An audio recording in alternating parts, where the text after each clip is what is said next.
found so much success?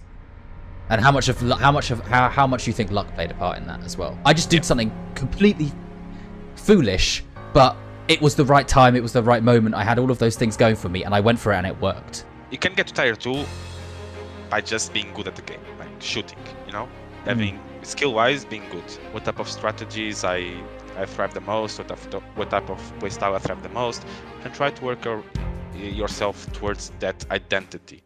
Today I'm talking to Lohan. Lohan, or Ivo, is one of the most successful coaches in European Tier 2. He's won titles in the DACH League, in the French League, and overall winning the Portuguese League, which meant that he most recently played in the Ascension League, where he came 3rd to 4th place. He is also a really nice and humble guy, and has so much knowledge to give us. In this episode, we talk about who he is, what his journey was like, how he started out as a player, and how he made that transition to becoming a coach, what it took to be able to make that transition, as well as talking about things within his team environment, what makes players successful, why unpredictability is so important, how can you make that transition from being just a guy in your bedroom to making your esports dreams a reality, and the sacrifices it will take you to get there, and much more. I hope you enjoy this episode. See you in a bit. Yeah, it has been a really long time, right? I was so excited. I feel like I should have reached out to you earlier, but I think the timing of this is probably pretty good anyway. Yeah. So, yeah, honestly, I'm so excited to have this conversation. And like just catch up, just generally. Yeah, I mean, it's been how long? Like 3 years, maybe? I don't know. What was the last time we talked? Like, just back in that team in beta or something. Yeah, ADL gaming all day long. That it would have been 20. It was 2020. Was it 2020? Yeah, I think it was like September 2020. I think. Yeah, so it's probably been almost like dead on 3 years. Yeah. Right. yeah. Which is a long time. How much things change, Fuck me. Well, yeah, we've had COVID, right? Since we last spoke, COVID. Which is just. It's just crazy, honestly. I think, I'm sure your life has obviously changed quite a lot since we it did. Since we spoke. So a lot. Yeah, I was in the UK even. I think I was living in the UK back then. Yes. Yeah. I think you were. So are you living on your own now, or with your girlfriend still? Yeah. Okay.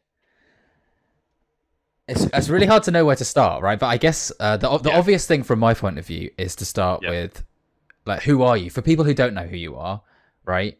Who is Ivo, right? Why should people give a shit about who you are? I think there's a lot of reasons to. Otherwise, I wouldn't be talking to you now. But yeah, of course. I mean, my name, like I said, it's Ivo. Also, in my in-game name, or people know me online, is Lohan. I don't really fancy that name. I prefer Ivo, Yeah, where did Lohan come from as well? You have to tell me that after. Bro, it was when I don't know, I was really, really young. Like I was like 9 or 10. It was back in the time of, the LAN houses, the LAN cafes, where people would play. I don't know. I was a kid. I just chose that name. People think it's because of Lindsay Lohan, but it's not. I don't even think I knew her before. It's just a random name I had back then, and I just kept it because people knew me by that name, and just kept it. But I don't really like it. I hate it actually. But it's okay. Well, okay. Well, I'll stick to Ivo because that's how I know you anyway. So it's easier for me. Yeah. It's better. But I'm pretty much about me. Yeah, I played competitive first-person shooters for since I was saying 9, 10. I played CS a lot. Back in the days when esports was not even a thing, I used to play for top Portuguese teams back then on CS 1.6. Then I moved to the UK. The CSGO came out. I played CSGO for a lot. I never played professional CSGO, but I was in the UK Pro League back then. And then VALORANT came out. I started playing beta. I mean, I joined ADL, which is like a team in beta that lasted like 3 months, and you coached me. Then full year went past, and I played like some small Portuguese teams, and then starting last year, 2022, I was about to give up on following anything regarding esports, and I had the opportunity. I saw IDEX. He was looking for a coach. I made like a small video applying for the job, saying who I was and stuff like that. Oh, okay. Yeah, yeah, yeah. And they really liked the video because I was really ready to give up esports. I was already looking for other jobs and stuff like that. And I saw that he was looking for a coach, and I was like, okay, I've done this all my life. Why Mm. not give it a shot? Um, and yeah, I joined his team back then. It was called Mega Institute. We went to Sector 1 and we competed on Mm. the VRL France. And yeah, my first experience as a coach, I ended up winning VRL France, Yeah, which is yeah. just really, really good. I mean, I think for a career start as a coach, it was like insanely good because it just built a lot of momentum for me. Yes, Um, definitely. and then I left Sector 1. I went to Desire uh, August last year. I competed in the VRL DAC. It's not actual VRL DAC, but it's like the off-season tournament of VRL DAC, which is Mm. pretty much the same, right?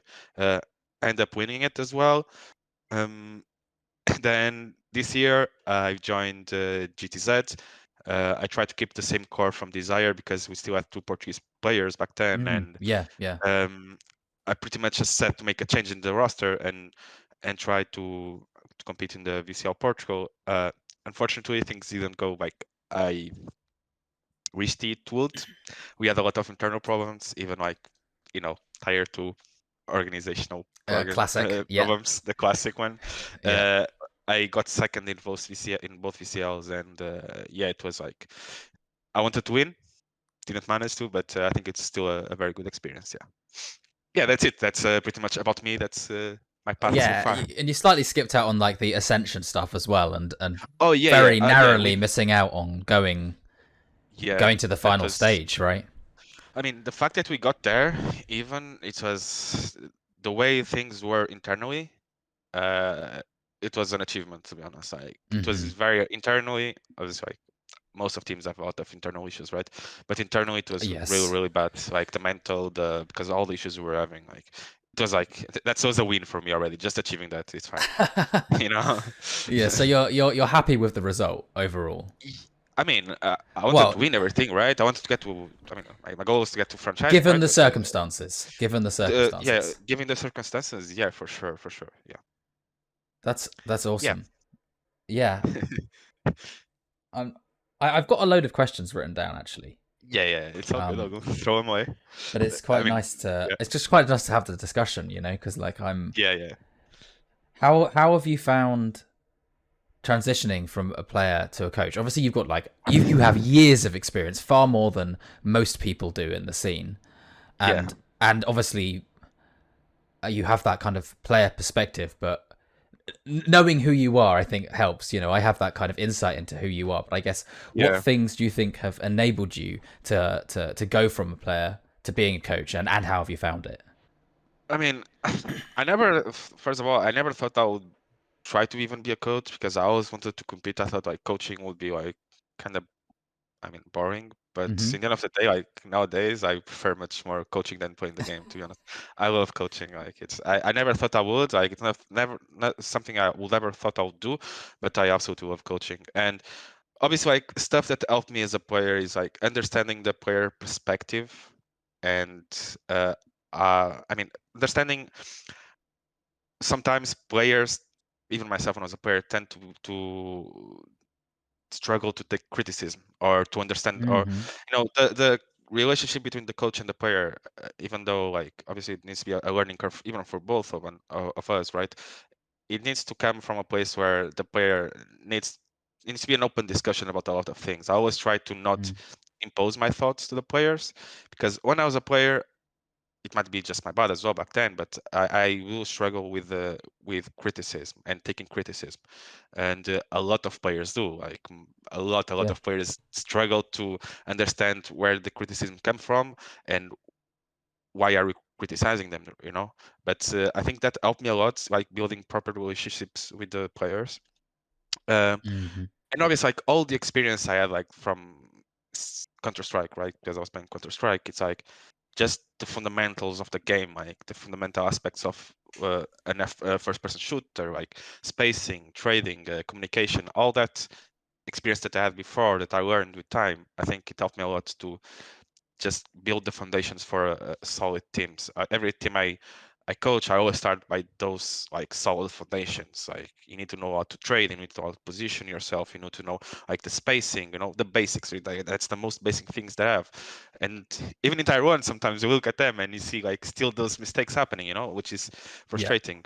But yeah, I think that helped me a lot, and it was not one of the reasons I think I had so much success from the start as a coach. Yeah. I'm so on board with that. I think Yeah. it's something that I think is not said enough. People, I think people that are how do I word this? I think people have this impression that like it's all about strats and we're spending. I mean, certainly at Yeah. tier 1 level, it's a much bigger component of it. But I think Yeah. for most people that are not in the know, think that to get to that level, that's what they need, rather than the things that you've just mentioned, right? About communication, about trading. Like the really fundamental stuff is 95% of the game, and then it's Yeah. that last, maybe even more than that, 99% of the game, and then it's that Yeah. that top 1%, of course. And of course the strats matter a lot more, but Yeah. Yeah. Of course. you have to be able to do everything else to physically get to that level. I love what you said there, that's really what Yeah. you start with, because I definitely feel like I'm the same. I think that's like Yeah. 100% the thing that I think is most important. Yeah. I 100% agree with that. Yeah. What's next? I Oh, realize we're what's gonna get to next? that, That's but that's a like, question. What's next? yeah. I mean, this off season. I mean, it's off season. I mean, it was kind of hard at the start because there was not much going on. And okay, first thing I started doing, as I think you notice as well, is taking care of my socials. Working a bit on that because I never really paid attention to that. Yes. It's been going quite well. I think I don't know. I think just sharing a bit of knowledge, not everything, obviously, because I always want to keep a bit to myself because it's pretty much the way I work. But sharing a bit of knowledge, working on my socials, has been something that's, I mean, it's been working, and I'm actually enjoying it. Mm. And it also opened, funny enough, it also opened a lot of doors for me that Yeah. weren't open before. Yeah, I'm not surprised Um, at all. Yeah, I mean, what can I say? Like, obviously, I cannot go too much into detail, but let's say I have a lot of offers right now. Not offers, but I'm in conversation with a lot of people. My agent as well. I have offers on the table already, but I mean, my goal is to get to VCT. That's my goal. Mm. It's Mm. obviously it will have much more value for me as a coach, and just the feeling of getting there. It would be much more fulfilling if I would get there through VCL by just winning a VCL, winning Ascension, getting the spot. Like I don't know, like Gentleman's did, Mm. Mm. the Guards did as well. I think it was the Guard, right? That one. The guard, the VCL. one in Yeah, NA. Yeah. yeah. Like the Guard did. Like it's much more fulfilling, right? But I mean, it didn't work out. Right now, I'm in conversation with some franchising teams. Um, quite a Yeah. lot, but nothing on paper yet. Hopefully, I'll get some news in the following days. Let's see how it Yeah. goes. Yeah, Yeah, yeah, I hope so, man. I think that, I mean, I have no doubt that there has been an element of getting the right players at the right times in your teams, but yeah, your resume speaks for itself, right? I yeah, think yeah, that that's I mean, maybe this is I don't know. I was thinking about this, and I don't know whether I'm reaching here, but like I feel like on yeah. paper you are the most successful coach in VCL. I don't know if that's accurate or Um, not, but or one I'm of not. certainly. I'm one off for sure. I don't think. I'm not sure if I'm the most successful or not. I know at least there's coaches who have 2 titles for sure in their belt. Mm. I'm not sure the rest of the resume, but I'm for sure there. Yeah, and on Definitely top of up those. there. Well, and Yeah, yeah, especially in so many different places, right? I think that's the thing, yeah, right? Is you've gone into different scenes and you've really seen it all. I think across yeah, Europe. yeah, So for I think sure. that's definitely a unique selling point for you. Yeah, it's helping out. I don't know. I did that document. I put it on Twitter as well. It helped me a lot to reach the teams. Like the theory document. Pretty much, I just make like a Yeah. 100-page document that just explains everything, like at least the way I see the Yeah, game, like the the fact you've fundamentals. managed to get it down to 100 pages, Ivo, I don't know. I've been running a program for like coaches to get into Yeah, coaching, right, for tier 2, and it's like, yeah, I've got like 100 slides, right? And I'm speaking on top of them, so it's probably. I mean, I could Yeah. write well over 1,000 pages probably on this stuff because it's if you really go into everything, right? It's like how to play every map, and there's 3 different defaults on every map and how they work, and Oh there's yeah, so much detail you definitely. could feasibly go into. It's Yeah, definitely. It could be much more. Obviously, like just pretty much the fundamentals. I didn't even approach like the mental part of the game, for example, like the sports mm-hmm, psychology parts. I mm-hmm. didn't even touch that. I just touched like the fundamentals, how to build a team from scratch, and that's pretty much it, you know. And it's still Yeah. 100 pages, you know. Yeah. I mean, trust me, I'm not surprised. I'm not Yeah, surprised at yeah, all. that's I a lot. think Yeah, I think I spent on my course I spent 6 hours talking about those things, and yeah, yeah, and I think obviously I could have spoken about it more. yeah, So for sure. and it looks really nice. I'll be honest. Like I gotta say that like your kind of your graphics background like really shows, and I think Yeah, it helped me a lot. Yeah, for I sure. think it's something that's really gonna like make the difference for you. I loved your little Yeah. jet like thinking emoji. I was looking at that and I was like, Uh, I really fucking wish I could do that. you know? I don't know, bro. I don't know, man. It's just my background from graphic design, you know. It helped me Yeah, like but to build my socials as well. Yeah, for sure. 100%, man. We should. Yeah, I want you should collaborate with me on some stuff. Yeah, for sure. We can talk about that afterwards. Yeah, Um, yeah. but I would love to. I guess. So I think for me, like a lot of stuff, like information that I want to bring to people is things that's going to like help people on their journey, and I think something Yep. that's really helpful for people to understand is like how you talked about your journey and kind of like where you started, but I guess it's helpful to understand, what was your life like as a child? How did you realize this dream when you were, 16, 17? Obviously, it's taken you more than 10 years to kind of get to Or this point. I mean 20 almost. Yeah. So, like, how do other people follow in your footsteps, I guess? And how did you manage to do it? I mean, tell me Yeah. the Yeah. details, right, of how Yeah. actionably someone can go from I'm a student or a school kid in my bedroom, Yep. and I can make this dream a reality. I mean, obviously for me it's quite a different perspective because I was born like the in my teenage years, esports wasn't even a thing, right? Mm-hmm. So when I started playing games, there was not even internet. It was like, it was Yeah. the LAN cafes. No one had internet at home. We would just go to the cafes and play. Uh, so back then, it wasn't even in my mind. Oh, doing this for a living. It's like Yeah. it's like I'm just doing this for fun.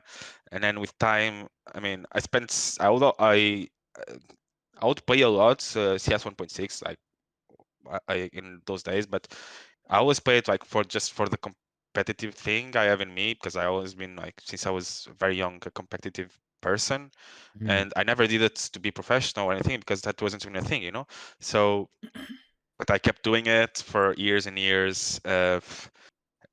I mean, and in CS:GO when CS:GO came out and esports starting becoming a thing, back then I didn't have a computer that could play CS:GO on because the graphics were too high for my computer. So I stopped playing for a while, and I kind of missed it.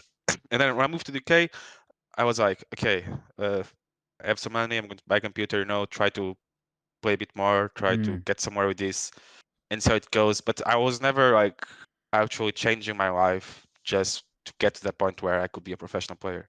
So Uh, it was always a hobby, right? It was never yeah, you were never trying to make it a job throughout Yeah, that time of because your life. I mean, I'm going to be straightforward about it. I think if you can grind a lot, but you should have uh, other things in your life. Like making to a professional player, it's obviously you need to be very good, but you always need to have luck. Luck, unfortunately, plays a huge part in it. Mm-hmm. Uh, I feel very grateful to even doing what I do right now, but luck does play a huge part in it. And so I think like studies, working, having a stable life, it's the first thing you should have in your life. And then Mm. doing this as an hobby, obviously it can take like 1-2 years to try to chase the dream. I did it for Valorant.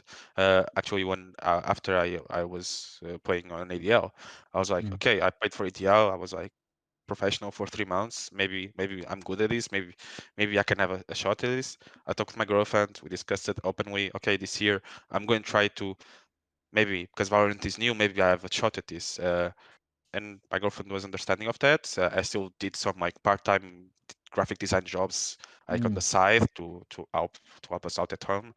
And unfortunately, that year, it was the year before I started coaching. It didn't work in anything, But I tried it. Okay, it's fine Yep. to like give it 1 year, 2 years to try it, but again, you need to understand the consequences of doing it. There's Hmm. stuff that you are putting on the side to do it. And by the end of that year, I said, okay, it didn't work. I'm going to give up. And then, yeah, I was ready to give up on everything. And after 20 years, I had the shot. So you never know. It might happen. Hmm. It might not happen. Yeah, that's pretty much it.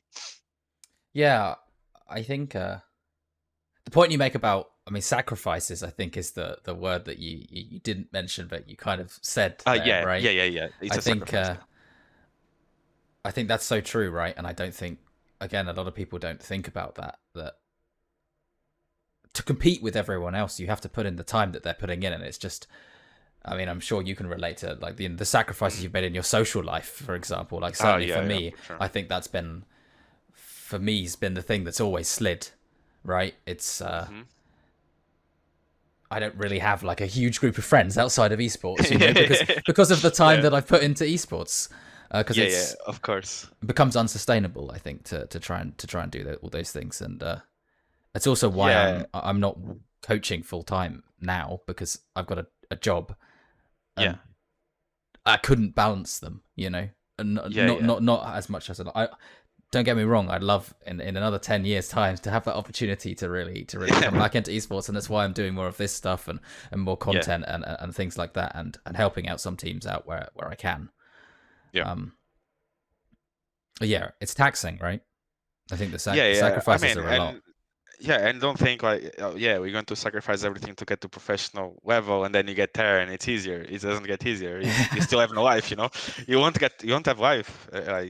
Since I've been coaching, like during the seasons, I barely have time to anything. I must have been working like 12 hours a day Mm, easily, like with 1 day off. yeah, I mean, if you want to become the best, if you have goals, even if you get to the professional level, if you still want to achieve something within esports, you still need to put so many hours in. It's insane. Yeah. yeah, yeah. And then you're living on 2 year contracts for the rest of your life. Yeah, 2 year. That 2 years Yeah, is yeah. If you're lucky, right? that's 6 month contracts. 6 months in Yeah, VCLs at the moment. It's like best of cases, like 1 year at the moment for sure for yeah. tier two. Yeah, I Yeah, mean, I think, but even in tier one, I think tier 2 year contracts are still not that common, right? yeah. They I they don't do think so cut, as well. they are coming around, but yeah, Yeah, I think everyone needs to be aware of that. yeah.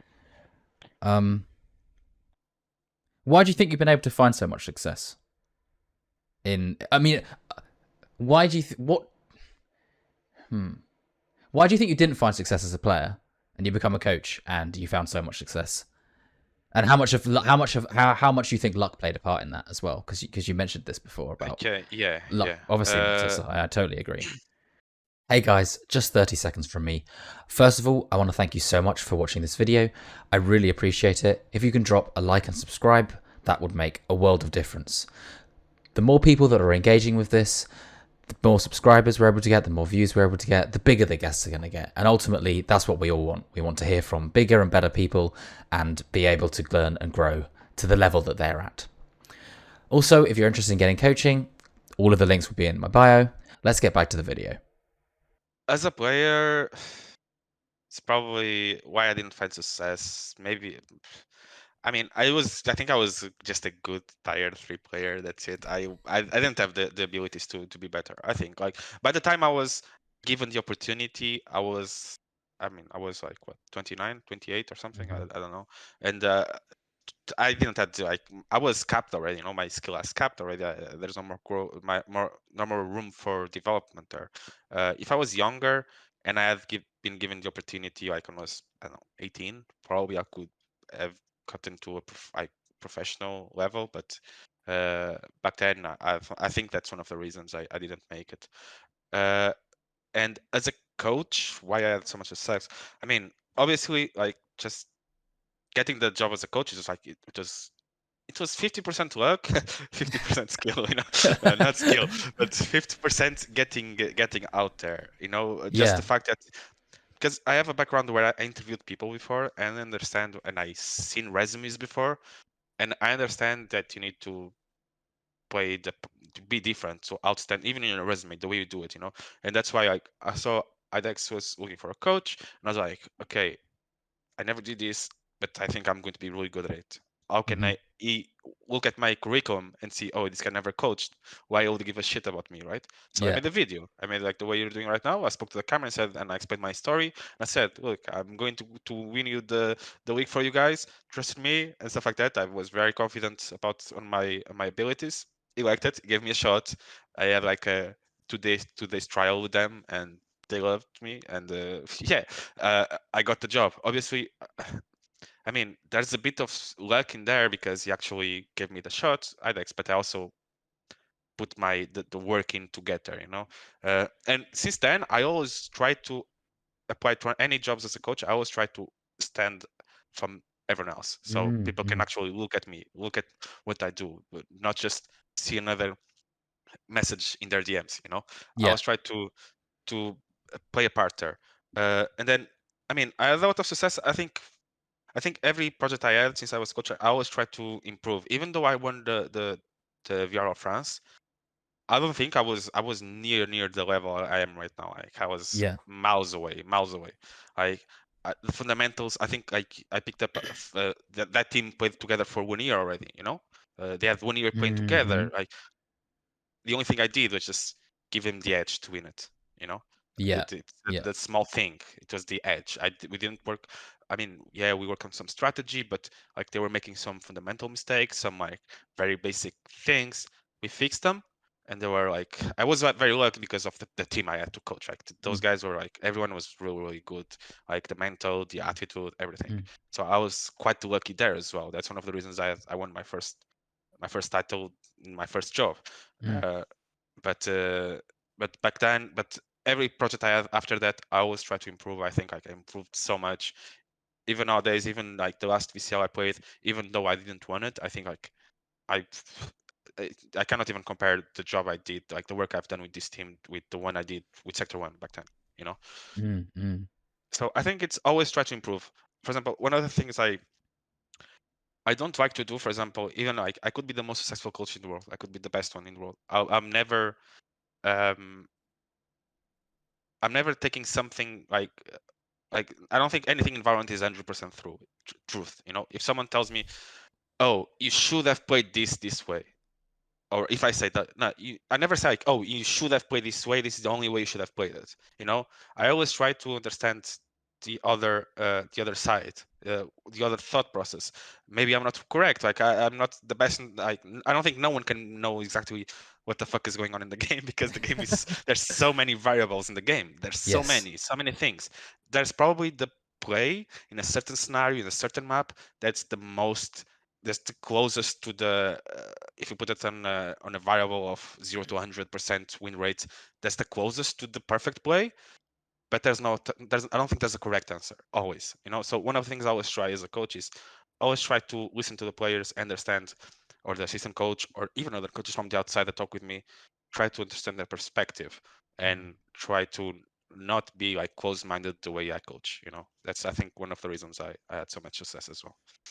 I loved your tweet you said about structure versus unstructured, right? And I Yeah, replied to that, and I think yeah, yeah, we're clearly very much on a similar yeah. wavelength on that, right? Is that there's I think everything, the systems must be structured, but Mhm. what actually happens depends, right? Yeah, In the moment, someone might just be feeling it and go out and kill 3 guys, and it was the right play. exactly, exactly. Look, one of the things actually, sorry, I don't know if I'm interrupting anything from you, No, is carry on. because I used to play poker before, and I study a lot of poker before. And poker, Hmm. there's something called variance. You know, Yeah, yeah, yeah, you could be the best player in the world, and you can be losing for a full year. Because in poker, there's something called variance. You can make the best play. So let's say there's you're making a play, right? And this play you should do this, and you're going to win it 75% of yeah. the times. Statistically, it's the correct option. Yeah, Statistically, you'll win it 75% of the times, but variance plays a big role. So Yeah. you might just lose it the next 3 or 4 and then win 10 in a row after, right? So I think that's applies a lot for Valorant as well. Like the Mm. variance plays a lot of part in Valorant for sure. Yeah, I had this discussion. This isn't something I shared with anyone. I spoke with Fnatic's performance coach, and I will share some parts of that conversation eventually. Yeah. But one of the things that I recall talking about there is actually like luck matters a lot, even in the game, right? Like, or maybe not. No, luck isn't the word I'm looking for. Like the opponent's being unprepared for you to do something that, like, on face value is stupid, but it plays like, if you go like, we go back to this like kind of mathematical equation of it. There's okay, there's a 75% of it is this much, right? But 25, I'd say it's even a larger amount of it that you can affect that variance with. I just did something completely foolish, but it was the right time, it was the right moment. I had all of those things going for me, and I went for it, and it worked because of that element of randomness. And I think actually that the ability to judge that is something that separates good players from great players, particularly duelists. I found, right? Yeah, is that for ability to manage that, the playing by the rules, the statistical play. So on that end of things that we think that like makes players successful, I guess what do you look for in players? You can do, and they have that lack of preparedness, which gives you an advantage, right? Yeah, that plays a big part. I 100% agree with you. Huge role, Yeah, I think. And I think it's important to have players like that, right? It's very important to have players who are not like this. They are like this, they are open-minded. They know the fundamentals, they know like everything, but then we're not here to play perfect Valorant. yeah, it's just like, yeah, Yeah, that moment. He just felt the moment, and you're like, yeah. okay, you have, yeah, and I think it's like having that balance. You can get to tier 2 by just being good at the game, like shooting. Having skill-wise being good. To be able to just do crazy shit, and I'm not Yeah. gonna rein them in, and I'm gonna have someone else that can be the smart person when I need them to be, right? Because it fits their role better. Yeah, 100% agree.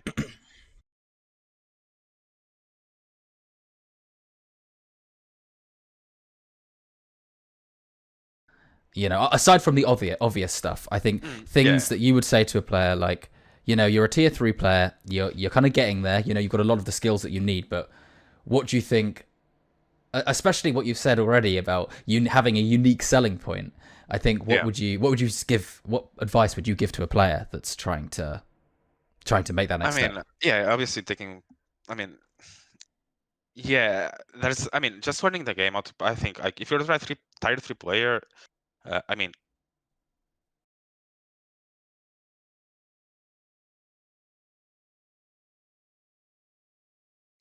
think if you think you're already at that level of tier 2, you need luck to get there, but you'll get there eventually. Okay, if you're good enough, like individually, you'll get there. But there's a lot of tier 2 players that shoot well, but then fundamentally they don't know what they're doing. Like I see a lot of stuff. Not like even in previous teams I had or other teams, I see a lot like players that do like they don't play good fundamentally the game, right? I think so. One of the things you should do if you want to get at least to be a solid tier 2 player from tier 3 is like learn like the fundamentals, the basics, like understand why are teams doing this and what is the reason. It's pretty much like understanding like that the basement, the base of the pyramid, like the fundamentals, and then comes the identity, and like there's a thing I've done before, which is like it's like a pyramid. Like if you picture a pyramid of how to build a successful team. Okay, so the base, it's the fundamentals, right? You have the fundamentals here. That's everything that's going to. If that falls down, the whole thing goes It doesn't down, matter. right? Doesn't Yeah. matter. So we have a very solid base, which is the fundamentals. Then we have like, okay, we have the fundamentals. Now let's work on finding our identity. Where do we thrive as a player? Where as a team? What are we loose? Are we free? Are we structured? Do we need someone to micromanage us? Okay, we have done this. Now we're going to strategy, and then we go into performance, right? So just mastering these 4 aspects of the game, like so. This is for a team, right? But even as a player, you can quite do it for you as a player, right? You're going to master the fundamentals. You're going to understand what type of player are you. Are you a player that likes to play loose, or you're a player that likes to play very structured. You need an IGL that micromanage you, and you need a shitloads of set strats for you to perform, right?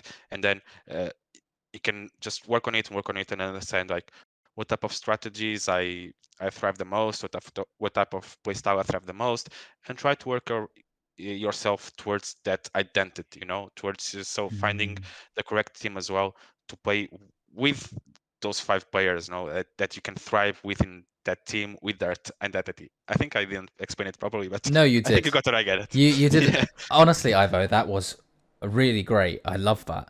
I yeah, The only thing that I found interesting in how you described your pyramid is that you put performance at the top, but Mhm. actually, I would. What for me, performance would come much lower in that. It's a bit of a vague thing, right? Because Yeah. it's Performance. Okay. Yeah. How you do well, it? How would you do it? And I know this is a hard question because for me, like, I think when it comes to a team, yes, the fundamentals are important, but fundamentally, I think that a team with a terrible culture always falls apart anyway. Even yeah. if you're playing perfect Valorant and you have great strategy and you know what your identity is, if you have a terrible culture and everyone's lazy and no one likes each other, then it doesn't matter. No one wants to be there, right? So the team falls apart Of regardless. course, of course. I haven't approached like the mental parts of the game, the attitude, the community, like all that part. I didn't even approach it. I won't even touch that because that's very important. But I uh, I don't think I have the knowledge or I don't have the proper knowledge to have a correct. I mean, I have an opinion. I know what I want as like a team environment. I don't allow toxicity, for example, and stuff like that. But Yeah. there's a lot into the mental aspect of the game that sports psychology meets the game, right? That I don't really Yes. like to talk a lot because I'm not an expert. I have the sports psychologists in my team before that will help the players and stuff like that, or the performance coach. But I like to talk stuff I really know about, but because So there's a would lot of you okay yeah. in that Sorry, in sorry. that sense? What? Well, I actually have two questions that I would Yeah, like for my sake and for everyone else's sake yeah. clarification on. I guess I understand what you mean by identity because I think you really described that well. But Yep. fundamentals, I love to throw that word around too. I'm going to be Oh honest, yeah. right? I would love to hear more. Let's we've got a guy that he's achieved rank 1. He can achieve rank 1 radiant. But hmm what do you mean by the fundamentals aside from the things he's had to do to achieve that? Okay. Fundamentals. I mean, the fundamentals is something that it's just part. I mean, you can work on. There's so much in fundamentals, right? So let me see. Fundamentals. First thing you have in fundamentals, it's the first person shooter fundamentals, right? Like I said in the beginning of this interview, spacing. It's like spacing, communication, not communication as well, but yeah, it's part of the fundamentals. Trading, those aspects from the first person shooter. I think that's like the fundamentals of any first person shooter game, right? You need to trade, you need good spacing between teams. Uh, there's a lot of goes into that part. Then what you have the macro, the micro, map control. Uh, there's I mean, sorry bad language, but there's It's a okay. huge list in the document I made. There's a huge list just talks about fundamentals, but it's mostly like what type of plays there is in Valorant, for example. I think that's a fundamental aspect of the game. There's reactive plays, control plays, ult plays, set aggressive plays, understanding all types of plays there is in Valorant, for example. I think that's a fundamental aspect of the game because if you don't understand what, for example, the difference between a reactive play and a control play, even if you are tier 1 in the first one Radiant player in Europe and you don't know the difference between a reactive play and a control play, uh, probably you're not ready even for tier 2, you know? So I think, I mean, this is something that comes from experience. What are the fundamentals is something that you need to be into a team environment to know what the fundamentals are. You know what I mean? Yeah, Um, absolutely, I do. I think, and actually, to be fair, I've realized that I don't have an answer for a question that I wanted to ask. But so obviously, so you've used a lot of words there, right? yeah. But and this is something that I think that as a problem as a whole is we don't have a uniform language amongst coaches to what I mean by No. this play, what I mean by this play. Because for example, like Yeah. I would like have different. I would have a list of categories of rounds that I might play on defense, for example, right? This type of play, this type of play, this type of play, and they may have completely different words to what you're going to describe. Exactly. How does a how the fuck does someone even begin to Yeah. go about doing that? Yeah, I mean, there's already, I think there's already, I think with time we'll start getting to consensus in terms of wording for stuff that we talk about. Yeah, But sure. I mean, everyone knows what a default is, right? And people probably yeah, know what a fake is and an execute. And I think those are kind yeah, of like that covers a lot of different rounds, right? yeah.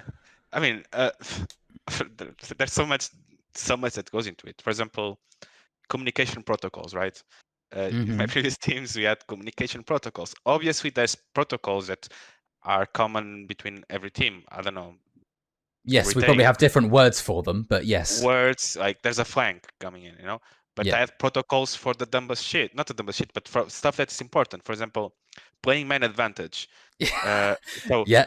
for example, we had 4 different words. It was one for play man advantage safe, play man advantage aggro, and then play man disadvantage safe and man disadvantage aggro. So Hmm. depending on the situation, because I think, for example, uh, I think in CS there's some scenarios it happens as well, but in Valorant there's a lot of scenarios where you shouldn't always play man advantage or disadvantage, safe or Safe aggro. or aggro. Yeah, yeah, yeah. There are situations you are Mm. man advantage, like say 4v3, that you actually need to play aggro still. You need to make a play. Even this is a 4v3. Sometimes Well, in they're Valorant sat there that with three happens. ults and you're sat on site with it against a breach ult. You're not going to sit there, right? I think it's an obvious example someone can imagine in their Exactly. mind that you're not And just we going to have sit there and take it. and for example, we have words for that stuff, like Hmm. it was I don't know, lemon, chicken, I don't know. Someone would say Lemon, chicken. lemon and chicken seem to have gone around in the scene because I've heard those two calls too. I know. Um, I don't know. We had I don't even remember the words. I haven't written down because I keep yeah, forgetting. There's so many words. But we yeah, don't we need to do remember develop. them, Ivo. It's all on the players at that point, right? You just Yeah, let them get on with it. yeah. But yeah, within the team, like communication, we actually develop a lot of random words just to mean something to facilitate communication because Hmm. I think this game is so much more chaotic than CS that you need those words, Yeah. like to streamline the things, the Yeah, I was communication. always like such like for example, I was always such an advocate for ping pong in terms of peaks, Yeah, right? yeah, And like because I hate it when someone's like that. Oh, I would like to peak. Do you want to peak with me? And I'm like, why the fuck did you just say 19 words for something that we yeah, can say in one? And just the same as yeah. what you've described with, let's play aggro. Right, Mhm. we've got man advantage, but we should still play aggro. I recognize the situation. You've described what you've said so much there with one word, right? Because you've described Yeah, what you'll recognize what the situation is and how typically we might want to play the man advantage safer, right? mhm, Logically, but actually, no, I want to play aggressive. Don't yeah. you don't have to give any more information. You've just like assume One word trust at your a time. teammate that he's made the right call and go with it. Yeah. I And love for that. example, that's one of the things I think because only talking about how can a player become like a tier 2 player. One of the things that's important is being able to actually have like these decision making situations, calling them like Mm, having mid round. Obviously, an IGL, I'm a fan of having an IGL that can mid round call a lot, but I think as a player, if you want to succeed in Valorant, you need to be able to mid round call. Like everyone in the mm, team, all my teams before, I didn't even have different practices just to force players to mid round call. Like yeah, practices where I would say, okay, this round X player is mid round yeah. calling all round. Then next round another one. So like because like To that's another train thing. them to be Like reactive practice when they need to. Yeah. that's another thing. For example, practices. There's so many different types of practices as I had before, right? There's practice to prac communication, calling, mid rounding, executes, protocols, strategy, performance pracs. I even had this type of pracs where, for example, as a team, we were struggling to make plays, stop we're constantly trying to play like fundamentally correct. No one was making a play. No Oh, one I is taking a see. risk. Okay. Yeah, So yeah, yeah. even pracs, those pracs you get reported by the enemy team after the prac is over It's like, because your guys, team's play like shit. it's ranked, guys. Yeah, Yeah, yeah. even like that. So for example, that's just an interesting thing. Yeah, I love that. yeah, I feel like you've really thought about it and developed a really good system, actually. yeah. Um, in a in a realm where many people don't have good systems. I think the people that have become more successful, I think, generally have good systems. I think that's actually what separates Yeah. the people that are successful and the people that aren't. Mhm. Lord, there's so many questions we could go for from here. How are we doing with time? Yep. I think I've asked a lot about what do you think it takes to have a successful team, not just the players themselves, but the team as a whole. I think what do you think that Mm. like really separates I the mean, teams that are successful from the teams that aren't? if it's a team that's built from scratch, I think the most important thing is just good trials and good selection of players. I think that's something that really bothers me, even in the Tier 1 scene, is we keep recycling. I mean, I don't want to try to be too extreme on this opinion. There's a lot of recycling of players whom I think might not be the best for some teams. If Mm-hmm. Again, I'm not trying to be too extreme in that scenario, but I think, for example, trials. One of the things I see a lot of teams failing to work on during trials is, okay, you do the trials, let's say main houses, in houses, 5v5, right? Or you do like pracs against other teams, Mm-hmm. and then you select the players, right? I think there's a very important aspect of the trial process that teams don't take into place, which is the mental aspects of the players. You never know who you are going to get into the team. If you're doing a 1 week trial, bro, this guy can be completely insane, but if in 1 month he's starting to be a problem player, right, a problematic player inside of the team because of his attitude, that's a Mm. very big no. Yes. Because one player, it just takes one player bad attitude to destroy a team. One. Mm. Mm-hmm. You don't need two, three, nothing. We need one player that has a bad attitude to destroy a team. So one of the things I think it's very important is having a mental profile from the players you're trying for, like having your sports psychology or your performance coach, whatever, doing like trying to understand who is this person. Yeah. Like what can we count on him for in the future. The Obviously, it's something that's very hard to do. I don't think you can ever get like 100% Mm-hmm. success rate, like if this guy is going to be problematic in the future or not. But I think it's going to facilitate the trial process, right? And Mm-hmm. I think successful teams begin on the trial process because, like I said, if you have a problem player in the future, uh, it's going to be very hard for you to do something about it. Uh, Mm-hmm. I mean, I think and basically, we can both yeah, resonate with that exact point. I think yeah, having a certain player on the team can completely ruin the whole atmosphere. yeah.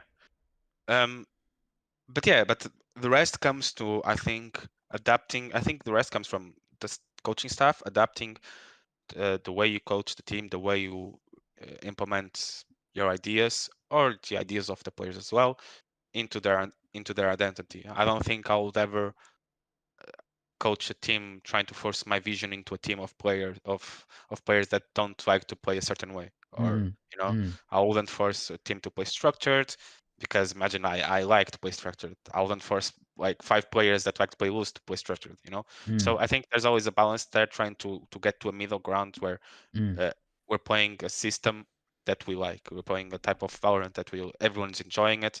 And another thing that's really important is having fun, right? Players need to have fun. Mm.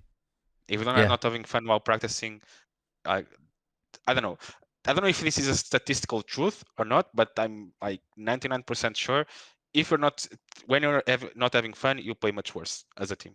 Ah, From my experience, every time people are not having fun, we play worse. When we're having fun, even trolling, like overline trolling sometimes, right? We still play better.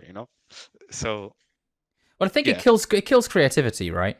I think yeah, in my experience anyway, because you just see people just like they play too structured. I think is really the thing, right? Like yeah, it's on autopilot, default yeah. default answer for every single question. Mhm. Nothing exciting at all. Yeah. Okay, let's go to another topic. And if you have any Yep. thoughts, then feel free to jump back to something completely random because that's kind of how my brain works anyway. It's fine. It's fine. What do you feel about the current Valorant ecosystem as it is right now? Oh. Because obviously there's been a lot of discussion. It's a hot topic. People throwing shit left and right all the time on Twitter. What are your Yeah, thoughts as someone that's in it? yeah. I mean, I think it's important to have a. I mean, I absolutely agree. It's very important to have a break right now. That's happening right now. But I think that there was a bit of lack of responsibility from Riot to. I mean, they didn't announce anything for the rest of the year, right? You need to have something for the rest of the year, otherwise the season. At least tier two. I'm just talking about tier two, right? The tier Oh, two but scene is going Ivo, it's not on them. It's on the tournament organizers to arrange off-season events. It's nothing to do with Riot. I'm I playing devil's I mean, advocate here. yeah. I mean, I someone needs to do something about it, right? And at the end of the day, I mean, if Riot wants tier two system to thrive, they need to have something plan, even if it's a imagine even if it's a third party organizer that needs to organize these tournaments. I think them, right, also trying to chase these organizers, Mm. or try to have something in place for the off season. It's very, very important. I mean, I think like having a 1 month break, even 2 months break, it's necessary, because it's very exhausting the first 6 months of the year, very exhausting the first two splits.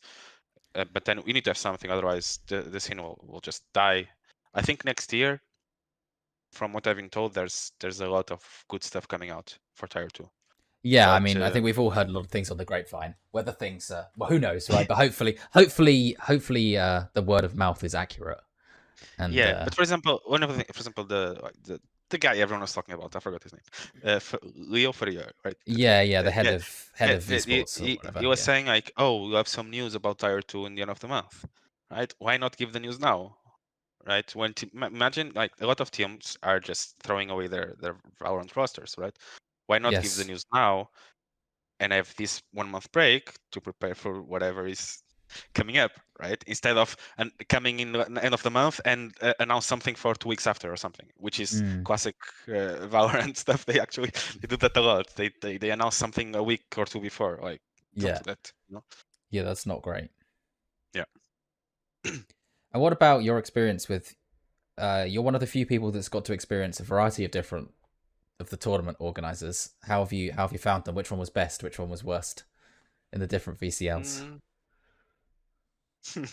I mean, I can I'll say the best. I won't say the worst. I think. I mean, the best was VRL Duck. I think. I mean, it's the same. I think it's the same tournament organizer as VCL France. Oh, It's fixed for you. freaks I for think. you. Yeah. I think they're both the same. But VRL Deck, I think VRL France was really good. I mean, you already know which one is the worst. But VRL France and VRL Deck, they were really good. Yeah. Yeah. I had another question. I sorry, this is like kind of gone off on a tangent here, but and you probably don't have an answer for this because I'm I yet don't to know. find one. But Okay. I think and this is more for my own interest, I think, than of anyone listening. This question Yeah. will go over their head, or not. How do you deal with these internal problems, particularly with organizations? Often when things are kind of out of your control, how do Oh. you deal with it?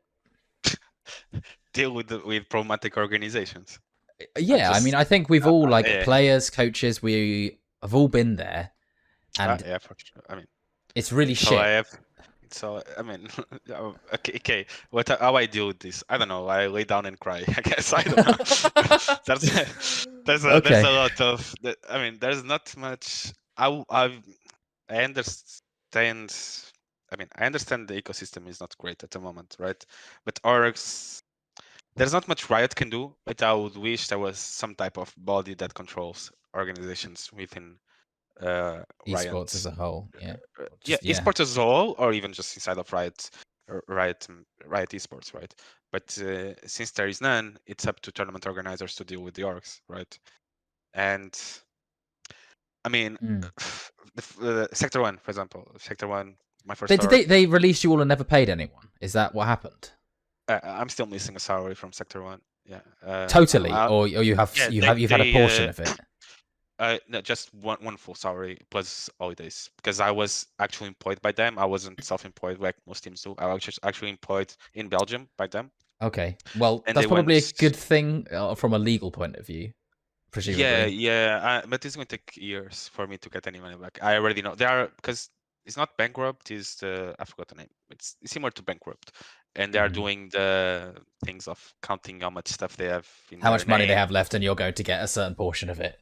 Yeah, they need to pay they need to pay it. They need to be paid the debit to all the other companies, and I think we are the last ones to get paid. So I don't know. It's going to take years.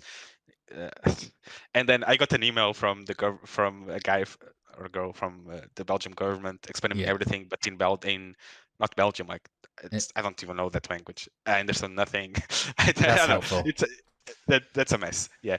Uh, I mean, but we are all friends. So fix for you. They did a good job dealing with the situation. To be honest, I think it wasn't that bad because it was okay the way Mm, they dealt mm, with the situation.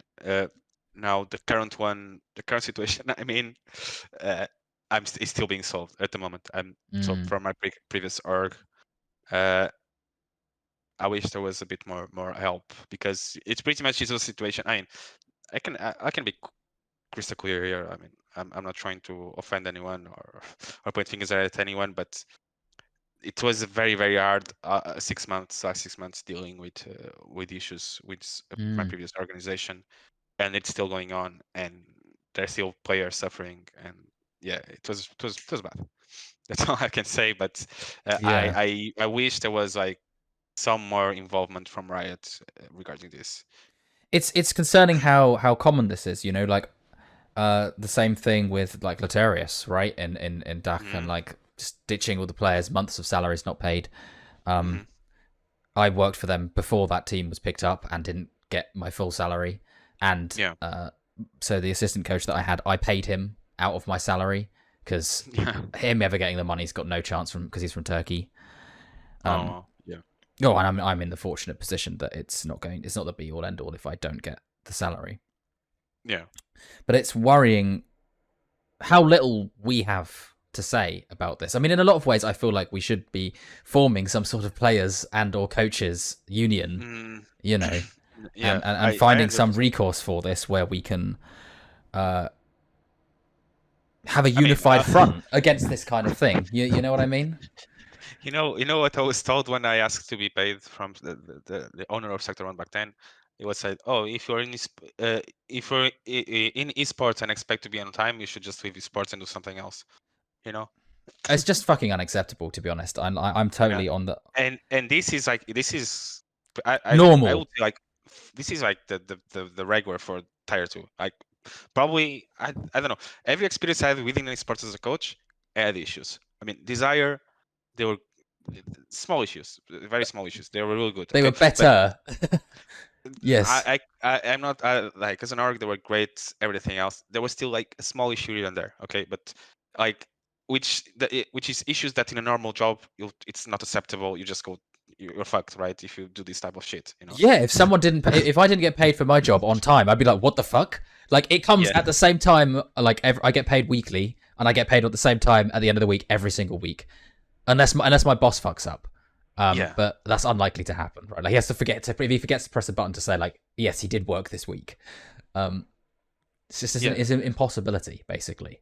And I think like more Um, than 50% of the orgs in tier two, at least, like I know everyone I know in this scenario knows as a story that haven't been paid. Everyone I know Well, in this. I worked for our first team that was basically a startup company, and actually they were one of the best organizations for paying on time that I've been part Yeah, of, right? yeah, And then 10 Star, which to be fair, I was very fortunate, but I know a lot of people were fucked over by them, right? yeah, And obviously Laturius was a fucking mess, and I'm also like, yeah, to be frank, I'm still missing part of my salary from AX, right? Like, no surprises there. yeah, It's common, it's everywhere. yeah. And there's nothing you can do. That's the worst part. Yeah, I didn't want to go down this rant, to be honest, but there you Yeah, go. yeah, I think yeah. everyone feels the same page about this. But In, this it's like a taboo team in the scene. It's like a taboo. People don't talk about it for some reason. It's not. I think there's a lot of players who are actually afraid of coming public about this mm, because I think it may well be more commonplace than we realize, for sure. Yeah. Yeah, much more, for sure. Like I don't think there's a single player or coach that I know personally I have talked to that didn't told me a story about some issue. Yeah. Everyone has issues. Everyone. Yeah, well, hopefully, when you make it to tier 1, it's going to be less of a less commonplace. They've got the cash flow to make it happen. Yeah. Yeah. Okay, speaking of tier 1, what are your predictions? Do you have any predictions or thoughts about this the event that's going on right now? Mm, I mean, predictions. I think Fnatic. I think it's Fnatic. Okay, look, we know that Fnatic's going to win, right? Like, yeah, I'm on board. What else? Other than that, because I could have, to be fair, I looked through my pick'ems and was like, I could have basically flipped a coin on half of these because I have Yeah. no idea. It's so hard to tell who's going to I win mean, yeah. this Even event. just today's games, it's like DRX. It's Loud against DRX, right?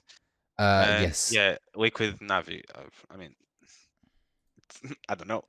really hard, But right? Really hard. it's just flipping a coin for sure. But I think, for example, the EDG. I mean, EDG, since EDG started playing like even before last it was Masters, they played EDG, the Chinese team. Yeah, yeah, Uh, yeah. Even before that, like the first time I saw them, I know these guys. They're going far away. I think EDG is a very solid team, and they Mm, are just starting. I think like these champions, I have a gut feeling they're going to do go so well, far. Yeah, go yeah, far. yeah, Yeah. yeah.